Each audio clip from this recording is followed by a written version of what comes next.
kulağını fitletme. Dur daha ne oldu? Korkak girersin ha.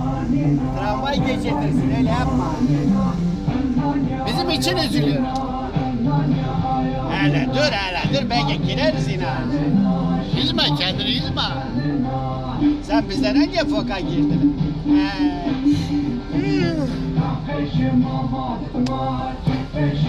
Yorgun o da yorgun.